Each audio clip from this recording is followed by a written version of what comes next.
Uyakholwa ukuthi ungaphuma ebuphofini kungakapheli izinsuku ezingama-30. Kuzwakala kuyinto engenakwenzeka, akunjalo. Mhlawumbe ingqondo yakho isanda kusho ukuthi lokho akunakwenzeka. Kodwa ake ngikutshele into ebalulekile, lelo zwi lelo elisanda kungabaza yilo kanye isizathu sokuthi usekhona lapho ukhona. Bheka, ubuphofu akukhona ukuntuleka kwemali kuphela. Ubuphofu isimo sokucabanga. Futhi uma ushintsha indlela ocabanga ngayo, yonke into ezungezile iyashintsha nayo. Mina ngiyisibonelo esiphilayo salokhu. Futhi emizuzwini embalwa ezayo, ngizokwabelana nawe ngezinyathelo ezinhlanu uma ulandela ngokuqinile ezingashintsha ngempela impilo yakho phakathi kwezinsuku ezingama-30. Le akuyona isithembiso esingenalutho. Kuyisayensi. Kuyamandla. Kuwukugxila. Lalela, awusoze waphakama ungaphezu kwesithombe onaso ngawe uqobo. Le iqiniso eliqinile njengomthetho womhlaba odonsela phansi. Ngivame ukusho kanje, uma ufuna ukushintsha impilo yakho, kufanele uqale ngokushintsha isithombe osigcinayo engqondweni yakho. Ngoba lokho okubona ngamehlo engqondo kuvama ukuba namandla kunalokho okwenzeka empilweni yangempela. Ngicela ungiphendule ngobuqotho, uma ucabanga ngempumelelo, uyazibona uyimpumelelo noma ubona abanye kuphela bephumelela? Qiniseka. Ngoba uma ingqondo yakho ingakwazi ukuzibona uyicebile, ujabulile, ufinyelele izinto ezinkulu, uzoba yisithiyo sakho uqobo kunoma yikuphi ukuzama ukushintsha, ngisho noma ungakuboni lokho. Isithombe sihamba njengomshini wokulawula izinga lokushisa. Uma sisethwe ebuphofini, ekwehlulekeni, ekuphileni nje ngokubambelela akunandaba ukuthi wenza ini, uzogcina ubuyele endaweni efanayo. Sewake wabona umuntu oqala ukuphumelela, kodwa kungazelelwe ahluleke. Abuyele ekungasebenzi, angene ezikweletini, ashiye iprojekthi eyayihamba kahle. Akusona isithiyo senhlanhla. Kungukusethwa kwengqondo. Ngikuzwile konke lokho. Ngangineminyaka engama-26 futhi ngase ngiphukile ngokuphelele. Ngangikweletha imali eningi kuneholo lami. Ngasebenza enkampanini yokuhlanza, ngithwala amabhakede, ngihlanza phansi, ngaphandle kwethemba. Ngangikholelwa ukuthi leyo kwakuyimpilo yami ingunaphakade. Ngoba kwakuyisona sithombe engangisibona kimi, umuntu owehlulekile. Owehluliwe. Ngangingakholwa ukuthi ngingaba umuntu ohlukile. Kuze kwafika usuku olunye owesilisa wanginika incwadi. Think and Grow Rich kaNapoleon Hill. Ekuqaleni angizange ngiqonde lutho cishe. Kodwa umusho owodwa wahlala kimi, uba yilokho ocabanga kakhulu ngakho. Lowo musho wangihlaba njengebhomu engqondweni yami. Ngaqala ukuzihlola. Umcabango omubi ngamunye, amazwi okwehluleka wonke, ngangizilimaza ngawo. Ngaleso sikhathi ngathatha isinqumo, ngizoshintsha isithombe enginaso ngawe. Nsuku zonke, ngaphambi kokuphuma endlini, ngangibuka esibukweni ngithi, ngiyacebisa. Impilo yami inothile. Ngiyimpumelelo. Ngakuphinda lokhu njengewula.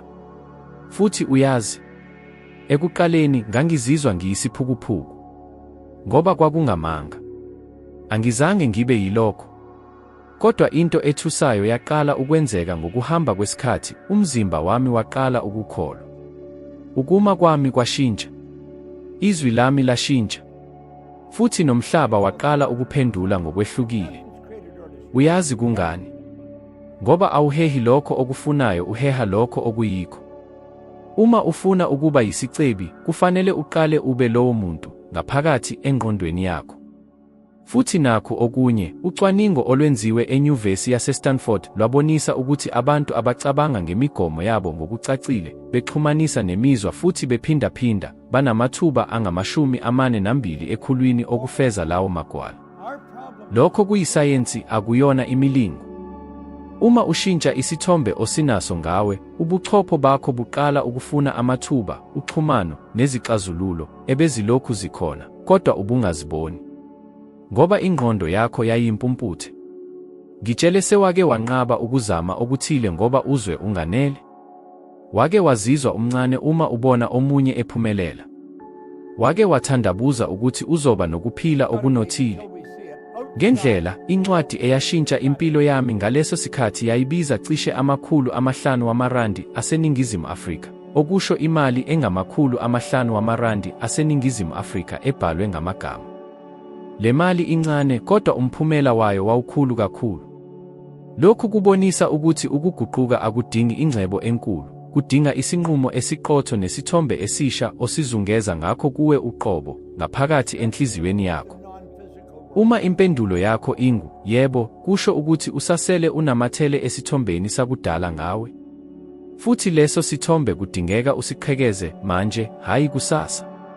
Abantu abafana noJim Carrey sebevele bakhulume ngalokhu.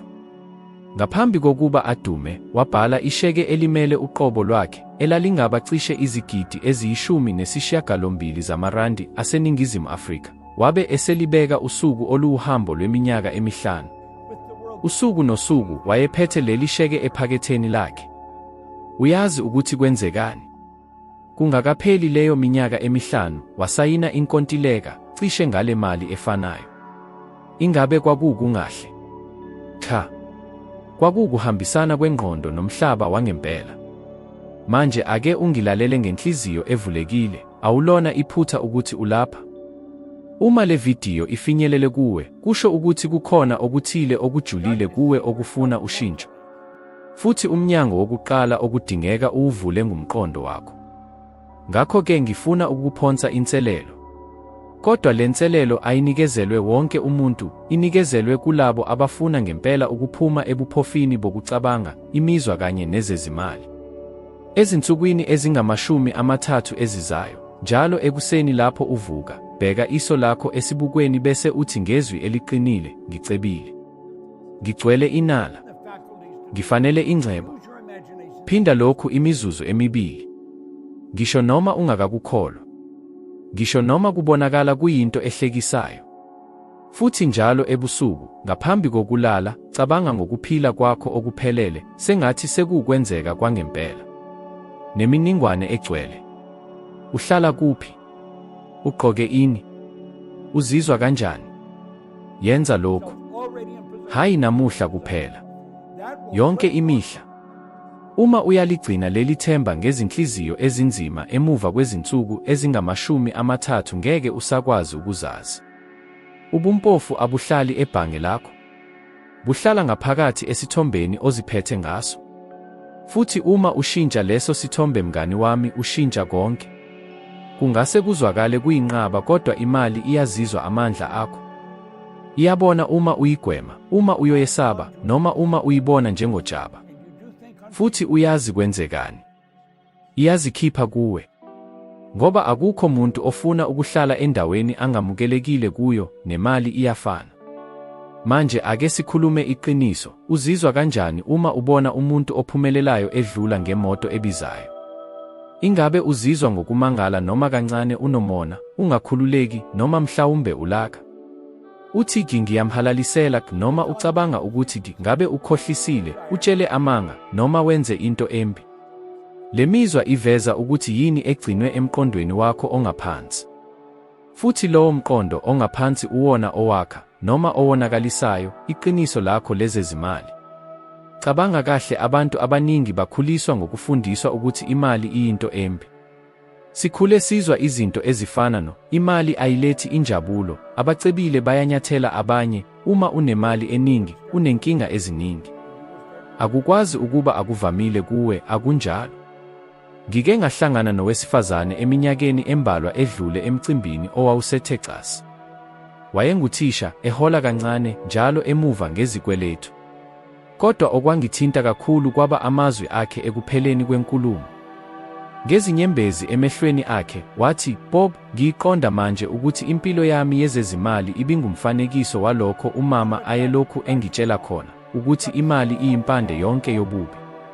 Lokho kwamjula kangangokuthi iminyaka eminingi, engazelele, wayelokhu ebalekela noma yini eyayingamletha empumelelweni.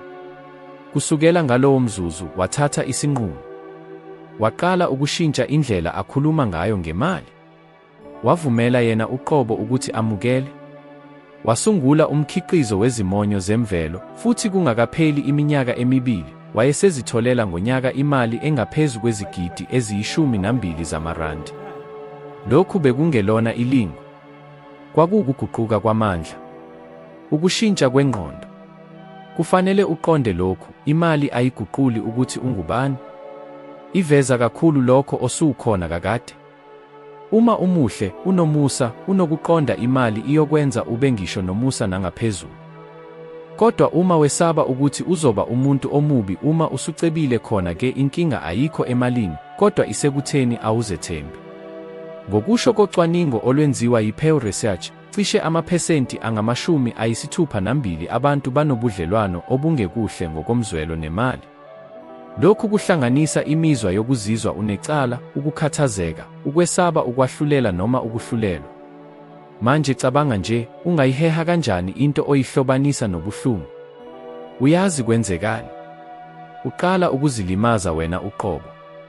Uyenqaba amathuba. Uyahlehlisa izinqumo. Uyachitha kakhulu noma ugcine kakhulu. Uyaqina, awuthuthuki. Ekugcineni, uqinisekisa isiprofetho owazidalela sona, imali inzima, angikwazi ukonga, akusoze kwasale lutho kimi. Wake wakuzwa lokhu? Wake wathola imali ongayilindele kwathi kungazelelwe kwavela inkinga ephuthumayo okufanele uyikhokhe? Wake waba nombono omuhle kodwa wazitshela ukuthi awufanele? Wake wenqaba ukunconywa, isipho, noma ngisho nenkokhelo efanele ngomsebenzi wakho njengokungathi awuyifanelwe? Lezi yizimpawu ezicacile zokwenqaba imali ngaphakathi engqondweni yakho engaziyo. Futhi kuze kube yilapho lokhu kupholile, noma ungafunda kangakanani noma uzame kangakanani, akukho okuzosebenza isikhathi eside. Manje ake ngikutshele into eyangimangaza mina. Lapho ngiqala ukuceba, into ebeyinzima kakhulu kwakungesikho ukuthola imali. Bekuwukufunda ukuzizwa ngikhululekile nginemali. Ngangizizwa nginamahloni ukusho ukuthi ngiyaphumelela. Ngangizizwa nginacala ngoba nginenhlanhla engabanayo abanye. Ngaze ngafihla impumelelo yami ngisho nakubantu bomndeni wami. Kwenzekeni? Ngaqala ukulahlekelwa yilokho ebengikuthola. Ngoba amandla ami abekuthi lokhu akulungile. Angifanele ukuba nakho. Kwaze kwaba yilapho ngaqonda ukuthi imali iyithuluzi elingakhethi engingalisebenzisa ukwakha, ukusiza, ukudala, lapho impilo yami yezimali yaqala khona ukukhula ngempela. Ngazikhulula emzweni wokuzizwa unecala. Ngaqala ukwenza izinto ngobuhlakani nangokuzibophezela. Futhi ngifuna ukukumema ukuthi nawe wenze okufanayo. Kusukela namuhla, qaphela imicabango yakho ngemali.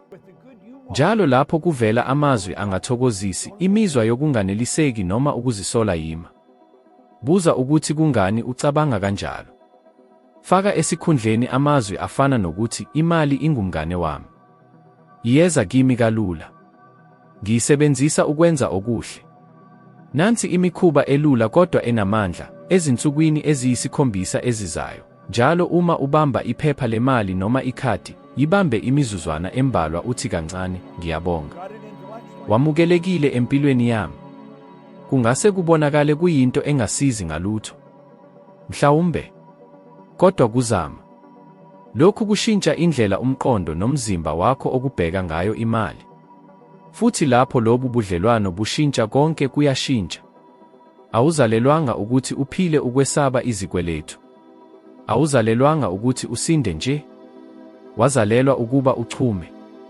Inhlalakahle iqala uma uzinika imvume. Imali akusona isitha sakho. Imane ilinde ukuthi uyeke ukuyibalekela. Ngizokutshela iqiniso elingase likwenze uzizwe kabi. Uma uyaqhubeka ukuhamba nabantu abafanayo, ukhuluma izinto ezifanayo, usezindaweni ezifanayo, uzothola imiphumela efanayo. Impilo yakho iyisibuko sendawo ophila kuyo. Uma indawo leyo igcwele ukuswela, ucabanga ukuthi uzothola muphi umoya. Iningi labantu aliboni ukuthi indawo ebazungezile inethonya elikhulu kangakanani emicabangweni yabo. Uvuka ekuseni, uvule umabonakude, uzwe izindaba zokuthi izwe lisebunzimeni, ukungasebenzi kuye kwanda, izinto ziya ngokuya ziba zimbi. Uya emsebenzini uzwe ontanga bekhala ngemiholo, impilo, nenhlanhla. Ubuyela ekhaya, uvule ifoni, ubone abantu bekhuluma bethi abasebenzi ngobuqotho abakaze bacebe. Usuku lonke indawo ezungezile iyakufundisa ukuthi uzizwe ngosizi, ukungabaza, nokungenamandla. Uma sikhuluma ngemali, ake sithi kukhulunywa ngenani elilingana nezinkulungwane ezilishumi zamadola aseMelika, lokhu kungalingana cishe nezigidi eziyishumi zamarandi aseNingizimu Afrika. Kufanele ukubhale lokhu ngenhlonipho ephelele, amagama, hhayi izinombolo noma izimpawu zemali. Ngale ndlela, umqondo wakho uzofunda ukubona ingcebo ngezwi, hhayi ngokwesaba. Manje ake ngikubuza, ucabanga ukuthi uzophumelela kanjani uma uphila phakathi kwamandla amabi, agcwele ukungabaza, ukwesaba nokudikibala? Wake wazama ukwenza okuthile okuhlukile, kwase kuba abantu bakugxeka. Wake wabelana ngephupho lakho nomuntu, wabe esethi, kungcono uhlale unyawo lusemhlabathini. Wake wafuna ukuzitshalela imali, abantu bathi kuwubuwula, ukuthi uzolahlekelwa imali. Yilokho kanye okwenzeka. Imvelo ezungezile iyafana nje nejele elingabonakali. Uma uzama ukuzinyakazisa, uma uqala ukuzizwa uqhuqhuzeleka kukhona okudonsayo, okukubuyisela emuva. Futhi into ebuhlungu kakhulu. Ngokuvamile, lowo okubambayo, ongakuvumeli ukuthi ukhule ungumuntu omthandayo. Kodwa ake ngikutshele into eyodwa, uthando alusho ukuqondisa. Abantu bangakuthanda kakhulu kodwa bangabe bengenayo nendlela yokukusiza ukhule, uphumelele. Ngikhumbula umfana osemusha, igama lakhe linguDaniel, owake waya kwenye yezinkulumo zami. Wayeyimakhenika, kodwa wayenombono, iphupho lokwakha isiteshi sobuchwepheshe ku-inthanethi. Wayenezipho, enekhono lokukhuluma, enemibono emisha. Kodwa njalo uma ekhuluma ngalokhu, abangane bakhe babemuhleka. Bathi uphuphile kakhulu. Umndeni wakhe wathi kungcono ugxile emsebenzini oqinile. Wacishe wayeka. Kodwa ngalolo suku, ngakhuluma amazwi athinta inhliziyo yakhe. Awuphoqelekile ukusika izibopho nabakuthandayo. Kodwa unomthwalo wokwakha izibopho nalabo abakuphakamisa. uDaniel wakuzwa kahle lokho. Wakhetha ukuhlala kude okwesikhashana kulabo abakhuluma kabi. Wahlanganyela namaqembu abantu abacabanga ngezindlela ezintsha, abazimisele ukukhula. Waqala ukuqopha amavidiyo eyedwa, efihle egumbini lakhe. Namuhla, isiteshi sakhe sesinababhalisile abangaphezu kwe150 ezinkulungwane, okungaphezu kwesigamu sesigidi. Wangitshela kamuva, akuzange kushintshe impilo yami ukufunda ngamakhamera noma izinhlelo zokubhala. Kwashintsha ukuthi sengilalela obani. Wake wakucabangela lokho? Wake wayeka ukwenza into ewusizo ngenxa yokwesaba ukuthi abantu abake bazama lutho bazothini? Kubi. Kodwa kuyiqiniso. Futhi akukhulunywa ngokuthi kufanele uzihlukanise nabantu bonke. Cha. Lokhu kumayelana nokwenza izinqumo ngokuqonda ukuthi uvumele bani ukuba angene engqondweni yakho. Ukunaka kwakho yiwona umcebo wakho obaluleke kakhulu. Vukela kuhle. Vikele njengengcebo. Nesayensi isekela lokhu. Ucwaningo oluvela eNyuvesi yaseHarvard lukhombisa ukuthi indawo yomphakathi ithinta ukuzethemba komuntu, ikhono lakhe lokwenza izinqumo, ngisho nendlela yokuphila isikhathi eside. Uthatha indlela yokucabanga yalabo ohamba nabo kakhulu. Kufana ne-Wi-Fi, awuyiboni kodwa uhlale uxhumekile. Uyazi ukuthi obani abakuqonda kahle lokhu. uSylvester Stallone. Ngaphambi kokuba adume, wayengenamali, wayelalelwa emgwaqeni nenja yakhe, ephikwe yizinkampani zamafilimu. Kodwa akazange adedele indawo yokuhluleka imqede. Wathatha isikhathi sokuzihlukanisa ngendlela yokudala. Wabhala ifilimu Rocky ezinsukwini ezintathu, wenqaba izipesheli ezizomkhupha kweyinhloko, wakholwa embonweni wakhe kwaze kwaba yilapho eba uphawu lwefilimu emhlabeni wonke. Manje mhlawumbe ucabanga, kodwa Bob, anginabo abantu abakhuluma kahle eduze kwami. Angazi muntu ophumelele. Futhi ngithi kuwe, qala ngawe. Yiba yifrequency ehlukile. Unokufinyelela ku-inthanethi, ezincwadini, nakumavidiyo afana nalawo. Ngisho noma umzimba wakho uwedwa ungaxhuma nezingqondo ezinkulu. Mina ngenze lokho. Uma kwakungekho umuntu okhuluma ngokukhula eduze kwami, ngangizivala ngifunda izincwadi. Ngiphindaphinda imishwana enikeza amandla. Ngadala indawo yangaphakathi eqinile. Futhi nawe ungakwenza lokho. Ezinsukwini ezizayo, qala ukuhlaziya imvelo yakho. Obani abakuphakamisa? Obani abakudonsela phansi? Ulokhu ubuka ini? Ukhuluma ngani insuku zonke? Yonke inketho oyenzayo iyakha ingqondo yakho. Futhi ingqondo yakho iyakha ikusasa lakho. Khumbula, awubuthakathaka.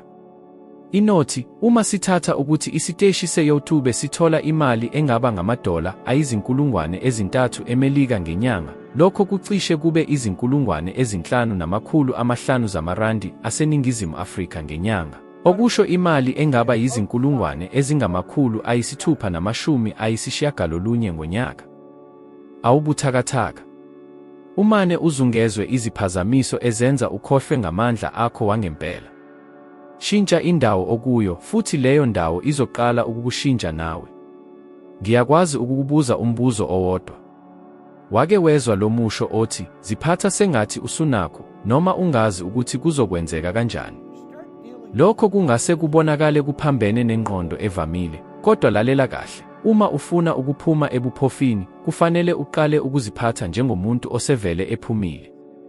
Ngisho noma ungenayo nesenti ephaketheni.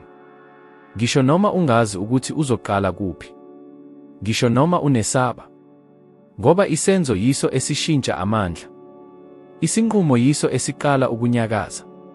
Akukhona okuphambene nalokho. Inkinga ukuthi abantu abaningi balinde isikhathi esiphelele. Balinde ukuthi imali ivele, ukuthi usizo lufike, ukuthi amathuba azizele. Manje ngiyabuza, usuchithe isikhathi esingakanani ulinde izimo eziphelele? Uke wawushiya emingaki imicabango ngoba wawungazi zonke izinyathelo? Uyazi yini engakufundayo? Ukuthi lowo olinde indlela ivele ichache, ngeke athathe igxathu lokuqala. Futhi ngaphandle kwegxathu lokuqala, akukho ngqubekela phambili, kuba khona ukudumala kuphela. Ngiyazikhumbula lezo zikhathi. Lapho ngiqala ibhizinisi lami lokuhlanza, angizange ngazi engangikwenza.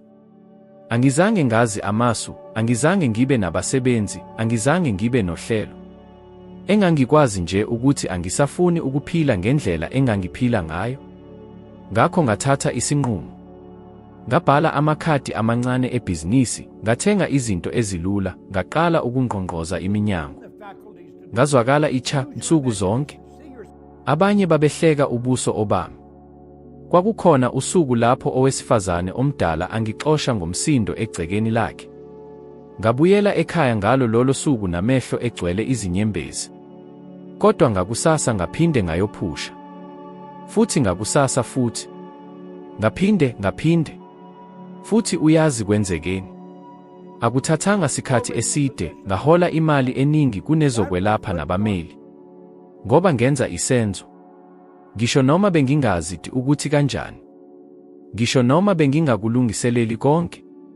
Kukhona umusho engiwuthandayo futhi engiwuphindayo. Awudingi ukubona zonke izitebhisi, kwanele ukubona igxathu elilandelayo. Uma usazi igxathu elilandelayo, sekwanele lokho. Uma uselithatha elilandelayo lizovela. Yilokho ukuphila okukhona.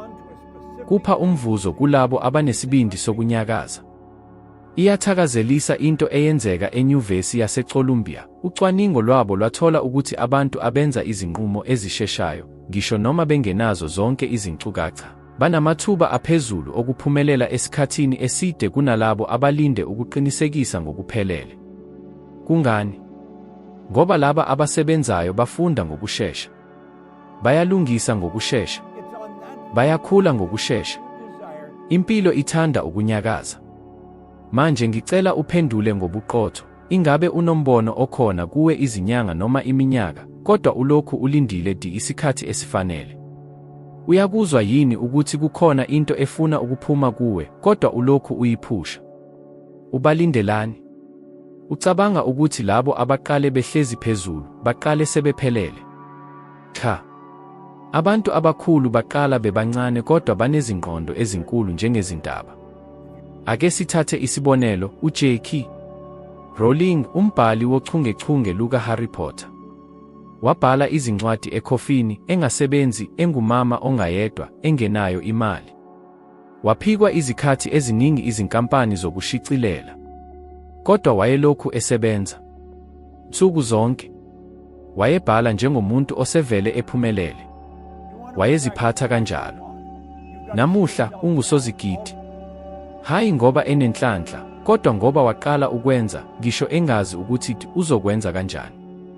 Wena ke, uzolokhu ulinda noma uzonyakaza? Ngifuna ukukunika umsebenzi omncane manje. Thatha incwadi yokubhala manje uphendule lo mbuzo. Bengingakwenza ini namhlanje uma ngabe sengiyisigwili nesiphumelele? Bhala phansi konke okukhumbulekayo.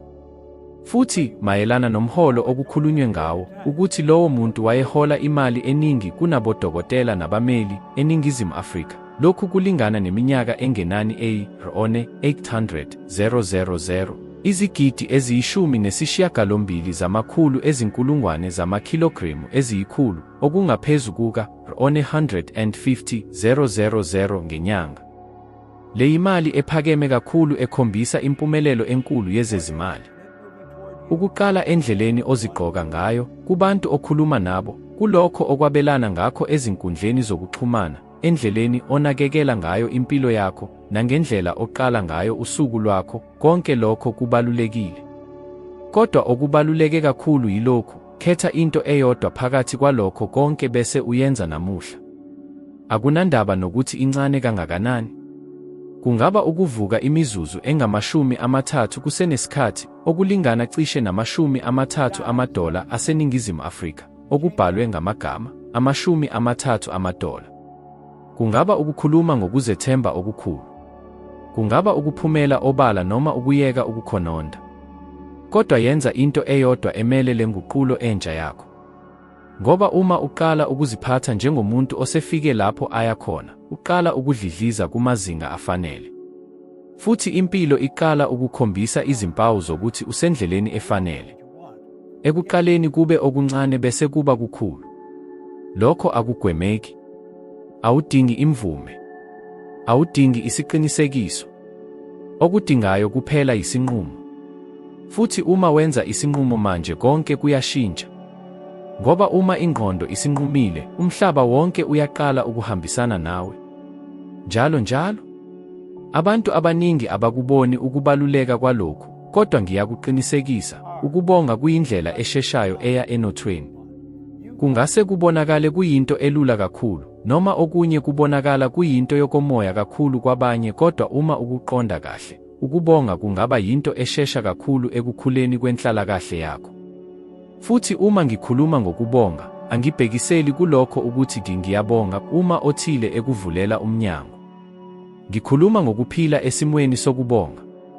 Ukuphefumula ukubonga. Ukuzwa ukubonga ngisho izinto zingakenzeki. Lapho yilapho kufihlwe khona imfihlo. Abantu abaningi baphila begxile kokuntuleka, kokungasekho, kokulahlekile. Futhi ake ngikutshele okuthile, lapho ugxila entweni ethile, iyakhula. Uma ugxila ekuswelakaleni, udonsa okunye ukuswela. Uma ugxila ekwesabeni, udonsa izimo ezenza usabe kakhulu. Kodwa uma ugxila kulokho onakho, kulokho okuza, nakulokho okwaziyo ukuthi uyakufanele, izinga lakho liyashintsha. Futhi umhlaba uqala ukuphendula ngendlela ehlukile. Wake wazama yini ukubonga ngento ungakayitholi? Wake wazizwa yini leyo mvunge esiswini, ucabanga into enhle ezayo, uthi ngezwi eliphakeme, ngiyabonga, ngiyabonga, ngiyabonga, njengokungathi kakade isenzekile? Lokho ukudala. Lokho ukubumba iqiniso ngomuzwa nenhloso. Yingakho othisha bokuphila benza njalo. Futhi nalokho okwenziwa ngabantu abacebile ngokomqondo. Mhlawumbe uyazibuza, ngingabonga kanjani uma impilo yami ihamba kabi, ngigcwele izinkinga, nginezikweletu, futhi angazi ukuthi kusasa kwenzekani? Ngiyakuqonda. Ngake ngaba kuleyo ndawo. Kwakukhona isikhathi empilweni yami, ngaphambi kokuthi izinto zishintshe, ngihlezi phansi endlini encane, phansi obandayo, ngizungezwe izikweletu, ucingo luncishiwe, futhi ifriji lingenalutho. Ngase ngisanda kulahlekelwa iklayenti elibalulekile, ngalobo busuku ngacabanga ukuyeka. Kodwa esikhundleni salokho ngaphefumula kakhulu, ngavala amehlo, ngaqala ukubonga. Hayi ngenxa yalokho enganginakho, ngoba ngaleso sikhathi kwakubonakala sengathi anginakho lutho. Kodwa ngabonga ngenxa yemibono enganginayo. Ngenxa yethuba lokuqala kabusha. Ngenxa yezifundo ubuhlungu obubengifundisa zona. Futhi ngikholelwa ukuthi ngalobo busuku, okuthile ngaphakathi kwami kwashintsha. Kwakungeyona imilingo. Kwakungewona umangaliso osheshayo. Kodwa kwakuyiphuzu eliyigxathu. Ngoba uma ushintsha ngaphakathi, umhlaba oshiyile uyashintsha.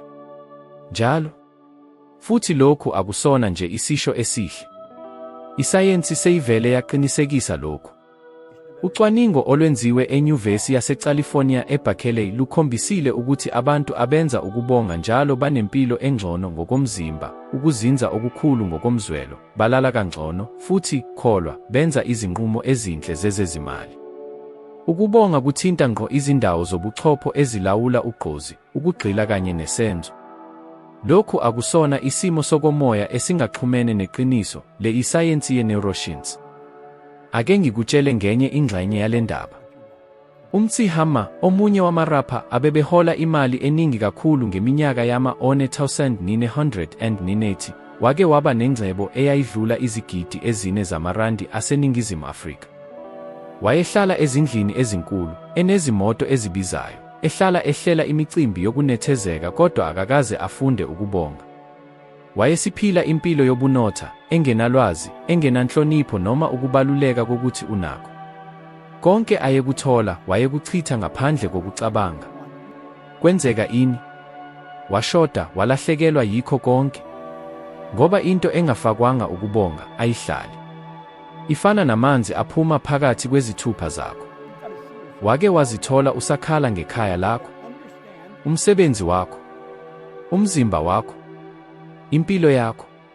Wake wazizwa unomhawu ngomunye umuntu, ngaphandle kokubona ukuthi unazo izinto eziningi abantu abaningi abangazinikela ngakho konke ukuze bazithole.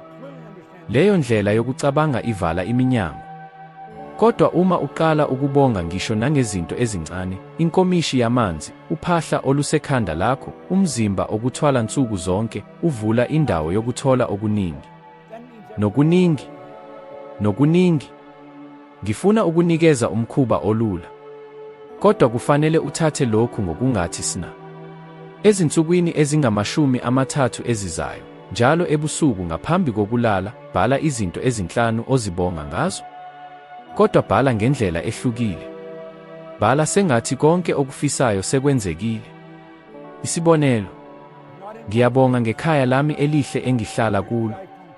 Ngiyabonga ngamakhasimende amahle angikhokhela ngenjabulo. Ngiyabonga ngempilo eqhakazile engiyizwayo emzimbeni wami insuku zonke. Ekuqaleni kungase kubonakale kungokwenqaba. Kodwa qhubeka. Ukuphindaphinda kwakha ukukholwa. Ukukholwa kudala iqiniso. Kancane kancane uzobona ingqondo yakho iqala ukuhambisana nalelo zinga elisha. Uzoba nomqondo ohlukile. Uzokwenza izinqumo ezinolwazi. Uzodonsa izingxoxo, amathuba, nemizila ebingabonakali ngaphambili. Futhi konke kuqala ngamagama alula, ngiyabonga. Ukubonga yikhodi eyimfihlo yokuchuma. Lowo oqonda lokhu akaphinde aphile ekuswelakaleni. Ngakho ake ungitshele, uzohlala ukhala noma uzoqala ukubonga njengokungathi usuwamukele konke okufisayo. Umhlaba uyakulalela. Futhi uphendula kumazinga akho. Umfanekiso wakho ngawe, ubudlelwane bakho nemali, indawo ohlala kuyo, izenzo zakho ozithathayo ungazazi, nezinga lakho lokubonga konke lokhu kwakha impilo yakho njengamanje. Akukho okuzoshintsha uma ungaguquki. Kodwa uma usebenzisa lokhu okufundile lapha, ngesibindi, ngenhloso, nangeqiniso, lezi zinsuku ezingama-30 ezizayo zingaba yizinsuku eziguqula impilo yakho kakhulu. Uma uzwe sengathi le vidiyo ibiyizwi elikubizayo, ungayeki lapha. Ividiyo elandelayo evela esikrinini sakho iyinyathelo lakho elilandelayo. Isinyathelo sokuba ube ngcono ngamaphesenti elilodwa kunalokhu okwenzayo namuhla. Futhi kholelwa, lelo phesenti elilodwa lisho umehluko omkhulu ngokuhamba kwesikhathi. Ngiyabonga ngokuhlala nami kuze kube manje. Ngikulindele evidiyweni elandelayo. Ake siqhubeke sikhula ndawonye.